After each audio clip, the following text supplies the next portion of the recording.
Halo keluarga Indonesia, apakah di tahun 2022 kemarin Bansos PKH maupun Bansos BPNT atau program sembako Anda ini tidak pernah cair? Lalu apa penyebabnya? Berikut saya akan merangkum beberapa penyebab mengapa Bansos PKH dan BPNT di tahun 2022 ini tidak pernah cair. Mungkin salah satunya termasuk kategori yang Anda miliki. Jadi untuk informasi selengkapnya pastikan simak penjelasannya di video ini sampai selesai, jangan sampai di skip biar informasi yang didapat tidak setengah-setengah yang dapat menimbulkan kebingungan yang permanen. Audio Jungle.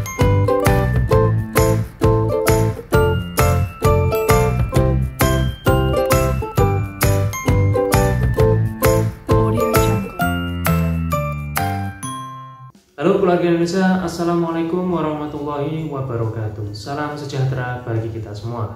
Semoga keluarga Indonesia selalu diberikan kelancaran rezekinya, dimudahkan segala urusannya, dan diberikan kelancaran dalam pekerjaan.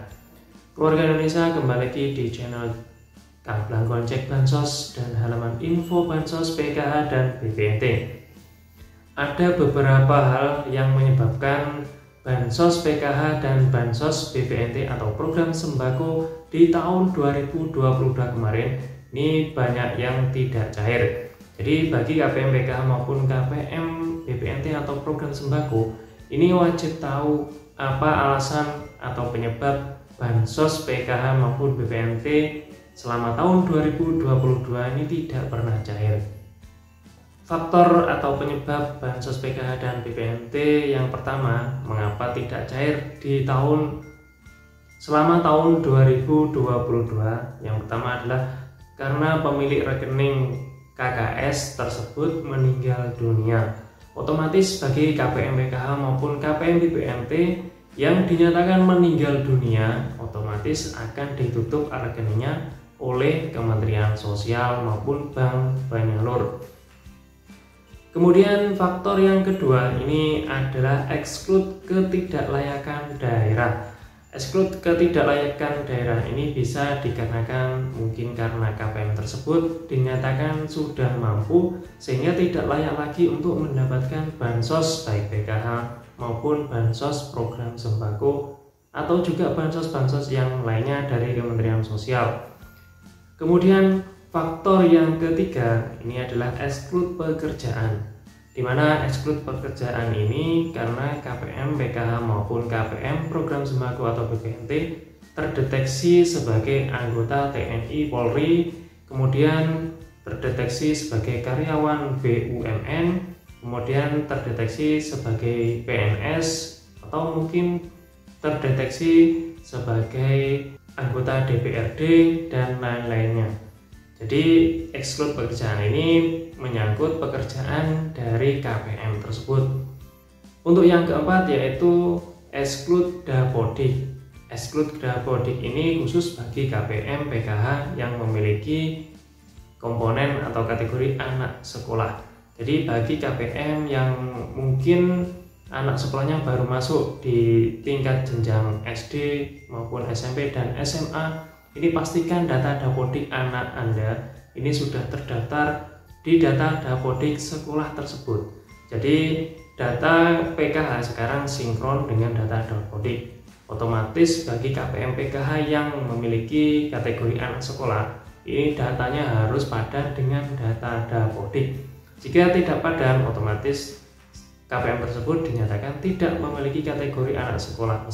Kemudian kriteria yang kelima yaitu peserta BPNT PPKM, di mana peserta BPNT PPKM ini merupakan BPNT yang disalurkan selama pandemi tahun 2021 dan program BPNT PPKM sendiri sudah berakhir pada tahun 2021.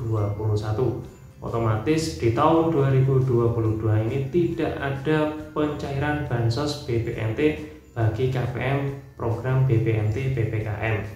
Namun tidak menutup kemungkinan beberapa KPM BPNT PPKM ini bisa masuk ke program BPNT reguler sehingga di tahun 2022 ini bisa tetap cair. Kemudian faktor yang keenam yaitu perbedaan nama pemilik rekening dengan nama di eKTP. Ini banyak terjadi bagi KPM PKH maupun KPM BPNT. Perbedaan nama satu huruf saja ini bisa menyebabkan KPM tersebut tidak lolos OMSPAN atau Online Monitoring Sistem Perbendaharaan dan Anggaran, sehingga otomatis dari pemeriksaan OMSPAN tersebut nama KPM tersebut tidak lolos masuk di data SP2D untuk penyaluran bansos PKH maupun bansos BPNT. Kemudian yang ketujuh, faktor yang menyebabkan bansos PKH maupun BPNT tidak cair ini adalah anomali data. Anomali data ini karena adanya perbedaan NIK Dukcapil dengan NIK atau nomor KK yang terdaftar di DTKS atau Data Terpadu Kesejahteraan Sosial dari Kementerian Sosial. Adanya perbedaan NIK dengan KK di Dukcapil dan DTKS, otomatis KPM tersebut harus diusulkan ulang dengan data yang baru. Hal ini bisa terjadi karena mungkin KPM tersebut update KK baru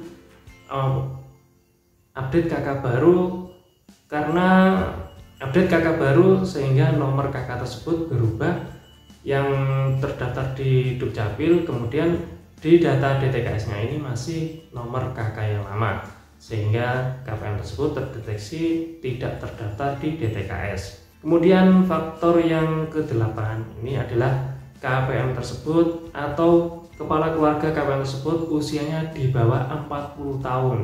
Kebijakan Kementerian Sosial bahwa usia di bawah 40 tahun akan digraduasi secara sistem mulai tahun 2023 ini. Meskipun di tahun 2022 ini sudah berjalan beberapa KPM yang usia di bawah 40 tahun akan digraduasi atau dikeluarkan dari penerima bansos baik PKH maupun bansos BPNT. Meskipun KPM tersebut masih memiliki kategori anak sekolah maupun kategori KPM PKH. Kemudian faktor yang ke-9 ini adalah tidak memiliki komponen khusus bagi KPM PKH, di mana bansos PKH sendiri bansos yang bersyarat, di mana syarat untuk mendapatkan bansos PKH sendiri harus memiliki salah satu komponen. Ada 3 komponen dalam keluarga PKH. Yang pertama adalah komponen kesehatan, di mana komponen kesehatan terdiri dari kategori ibu hamil dan anak balita. Kemudian komponen pendidikan, di mana kategori di dalam keluarga PKH tersebut terdapat anak sekolah baik SD, SMP, dan SMA atau sederajat.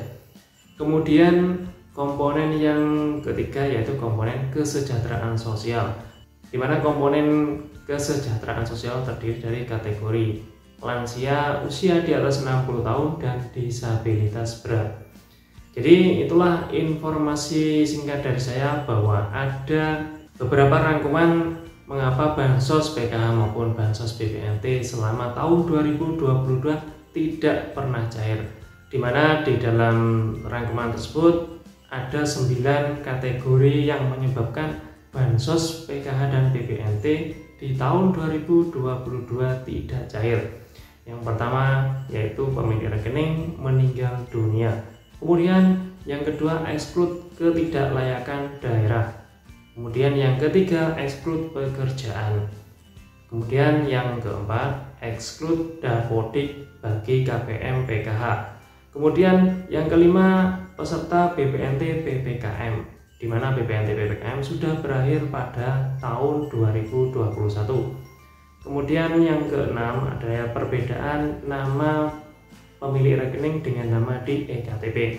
Ini banyak terjadi meskipun perbedaan satu huruf bisa menyebabkan nama KPM tersebut tidak lolos OMSPAN atau Online Monitoring Sistem Perbendaharaan dan Anggaran. Kemudian yang ketujuh anomali data.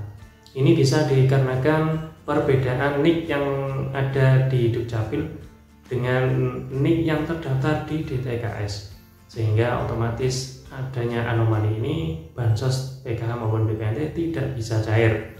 Kemudian faktor yang ke-8 ini usia kepala keluarga atau penerima bansos PKH maupun bansos BPNT di bawah 40 tahun.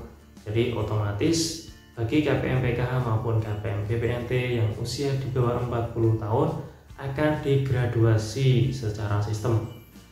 Kemudian faktor yang ke-9 ini bagi KPM PKH sudah tidak memiliki komponen PKH lagi, di mana syarat bansos PKH harus memiliki salah satu komponen di dalam keluarga tersebut, yaitu komponen kesehatan, komponen pendidikan, dan komponen kesejahteraan sosial.